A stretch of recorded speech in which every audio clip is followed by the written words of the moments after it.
¿Cómo es rememorar a 35 años Malvinas? El desembarco, estar ahí, digo, llegar el primer día, ¿con qué te encontraste? Bueno, en realidad yo llegué el primer día, el 2 de abril,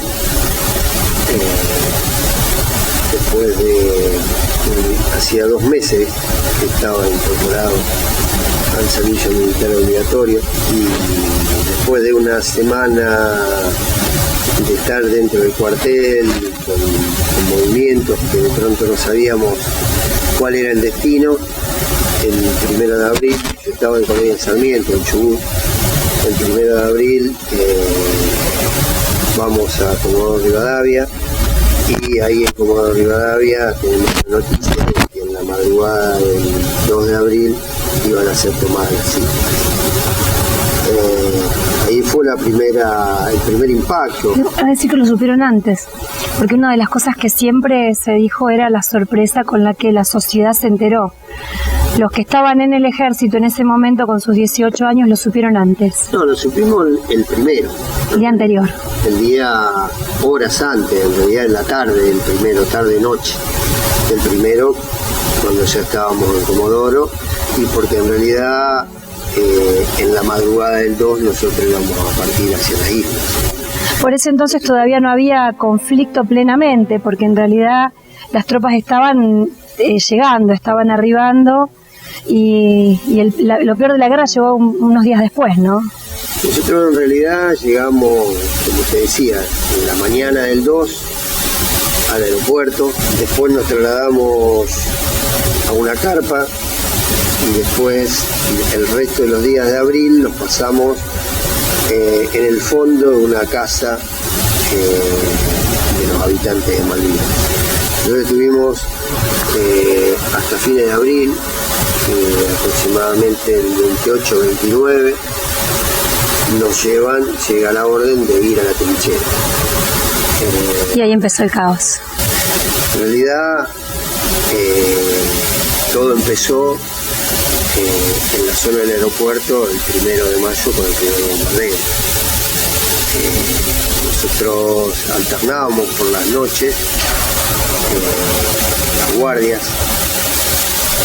Yo hacía muy poco que había dejado el puesto de guardia para descansar cuando se produjo el primer bombardeo, y realmente así como fue un impacto la noticia de que el destino era Malvinas, lo que significaba que iba a haber enfrentamiento, el 1 de mayo sentí el verdadero impacto de la guerra.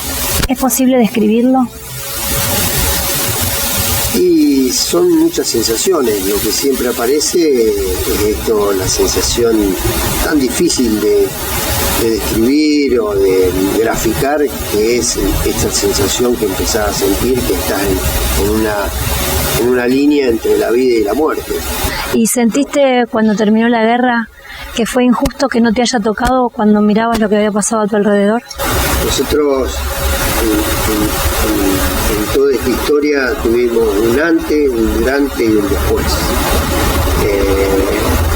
El antes estaba lleno de sueños y proyectos, como cualquier pibe o joven de 18, 19 años, que son esos sueños, esos proyectos que nos acompañaron durante las noches y los momentos difíciles. Y durante todo esto que tiene que ver con lo que hablábamos recién, de lo que es sufrir los bombardeos, el estar, en mi caso, nosotros teníamos que estar pendientes si de pronto había que ir a socorrer a alguien, asistir a alguien o no. ¿Trabajaste de camillero? Yo era camillero. Y después vino esto, el volver.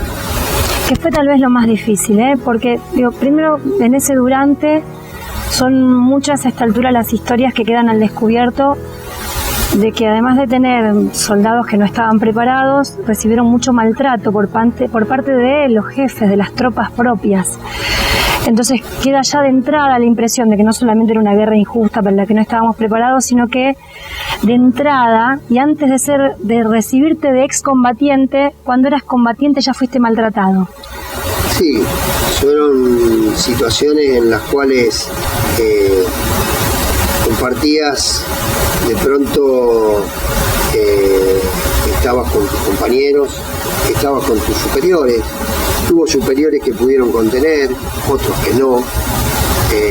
Esa es un poco la historia que nos fue atravesando. En realidad cada uno de nosotros tiene una historia diferente en ese lugar porque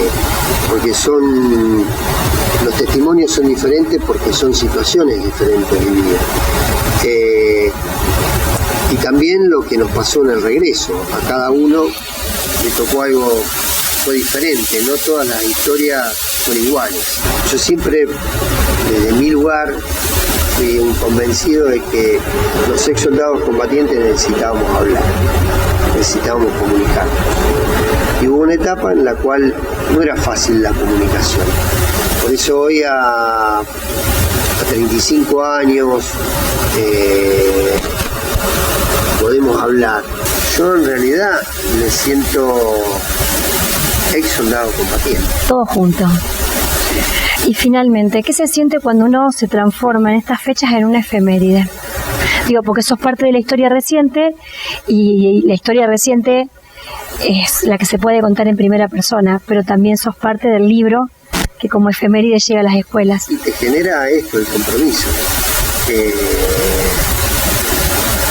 Primero es orgullo, memoria, porque tiene que ver con la memoria y la construcción de la memoria, y compromiso.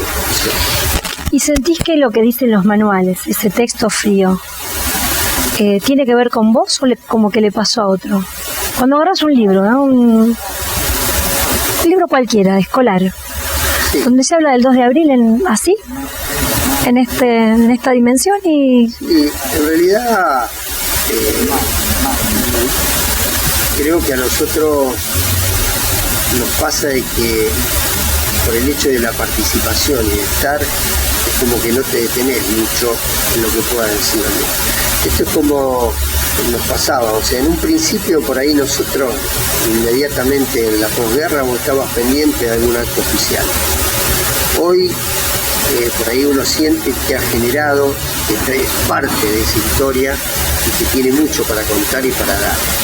Entonces está bueno lo que está escrito, pero es como que te corres un poco del oficial y pasás a contar, a ser parte de la construcción de la historia.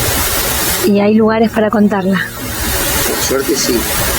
Por suerte tenemos una educación que nos convoca. Una educación pública, una educación privada, pero es educación de todos. Y es lo que más tenemos que cuidar.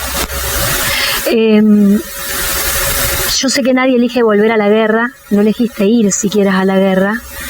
El servicio militar se derogó, o sea que no corremos más esos riesgos, pero en estos días el presidente volvió a comprar armamento militar como si fuéramos en algún momento a pensar en un proyecto para algo.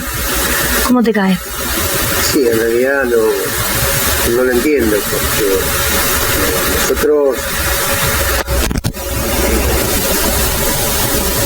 desde lo personal y muchas veces desde lo colectivo me ha tocado el mensaje nuestro con respecto a Malvinas y a recuperar lo que nos pertenece, es que la recuperación viene a través de la educación. La educación nos pone en conocimiento de nuestros derechos. La educación nos iguala.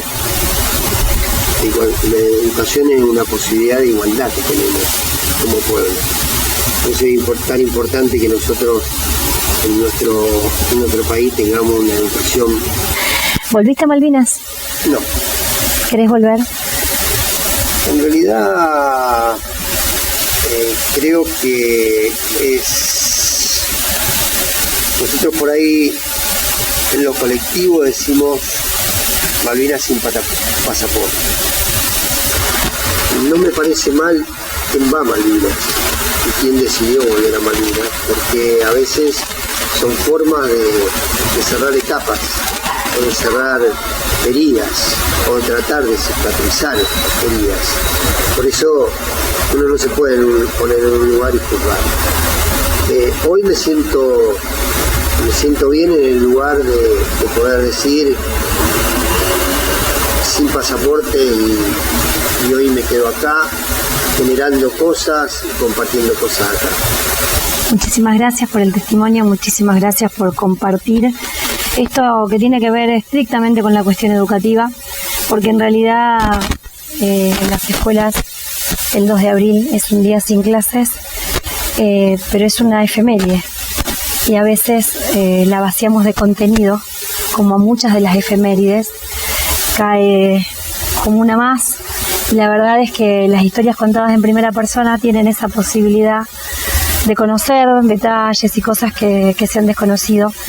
Y no sé cuántos soldados quedan todavía, ex soldados quedan de esa camada que bajó en Malvinas, pero estamos muy en tiempo de valorarlos todavía, porque después los años tienen lo suyo. Entonces los que sobrevivieron y los que están y los que no tuvieron consecuencias trágicas después de volver, también a veces te va llevando el tiempo, parte de la vida. Gracias. Gracias a vos y a toda la gente que nos ha invitado, gente de Grema. Gracias.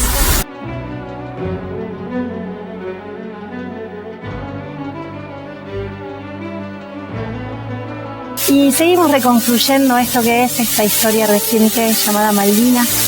Esta, por momentos, cicatriz que no terminamos de cerrar, tal vez porque es parte de esta historia reciente, de esta historia inmediata, y porque a veces también siempre queda la sensación de que, siendo una de las guerras que tuvimos en la historia, no supimos muy bien ni cómo manejarlo en ese momento, ni cómo sobrellevarlo después en lo que fueron los años posteriores. ¿Cuál es tu campo de batalla? La pregunta que creo que le hiciste a Claudio fue ¿cuándo volviste de Malvinas? Bueno, yo no volví. Y Claudio tampoco volvió de Malvinas. No volvimos de Malvinas. Nosotros estamos acá. Nosotros estamos porque todos los días pasan cosas acá que son lo que pasaba allá. Todos los días. Si tuvieras que poner un nombre propio para un gracias infinito, ¿a quién sería?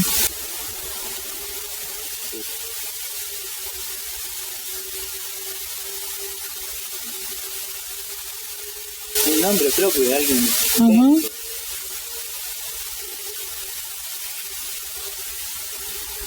No sé, no sé. A mi vieja y a mi viejo, pero son los dos.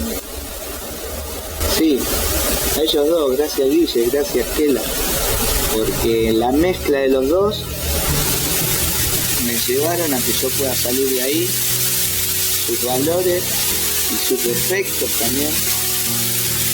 Me enseñaron qué tengo que hacer y qué no tengo que repetir. Y fue mi vieja más que nada la que me hizo volver, porque en ese momento de flaqueza que te digo que tuve, estaban los ojos de ella.